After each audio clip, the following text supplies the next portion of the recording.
екі сериалын көріп алған кезде сен малсың осы. Не дедім? Мынау 5:32-ні көріп апты ғой. Бері кел, блядь. Кет тотағым жемей. Кет нахуй. Қой барып темекі шегіп келейін. Бүркіт аға жоқ. Өлдім деген жерің осы дей бер.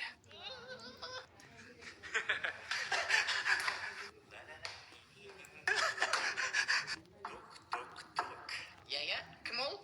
Мен Аяз атамын. Мен айбат етейін деп отыр ғой. Егер де сен ақша тауып үйренгің келсе, онда профильдегі ссылка бойынша өт. Кете қотам жемей. Жарайды. Ойбай шешек. 5:32 сериалын көті қышқан кезде. Ай гөлек, бүркіттің көті дөңгелек. Бүйтіп алып соққанда домалайды дөңгелеп. Топас, анам бүркіт аға естіп қоймасын қазір. Түшпас жатылақ білесі ғой. Цик спайт қойна. Я, цик спайт. Сен қотам.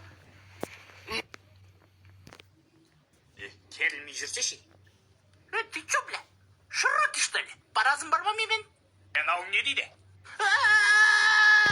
Айттым ғой мен саған көтің қыс деп. Мамаға айтпем. Аузың жап ше.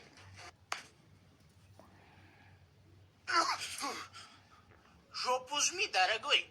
Енді ол өзі ғой көті қышқан. А маған похуй. Нюхай бәрі шең. О май гар бұл. Көті қышқан кезде. Айналайын, бүркітім айналайын. Дәп-дәп оған көтеннен айналайын. Ай чапық, ана жол не болған есінде ма? Просто ана жол кішкене духым аз болып қалды. Жабай, духым аз болып қалды. Не, қазір көп болып тұр ма не? Иә, потолок жарып тез кетейін деп тұр ғой. Мен өлең шығардым ғой. Әй, бүркіттер не десе де о десін. Босқа болай, көтагімді жемесін. Қалай шықты? Бүркіт аға, сіз мен не дегенді естіңіз? Жоқ, естіген жоқпын. Білесің құлағым естімейтін. Назар аудармаңыз. Білесіз ғой чатоктың бас істемейтінін. Смысле? Ана жол айттым ғой мен саған, көтің қыз деп. Мал. Бауыр.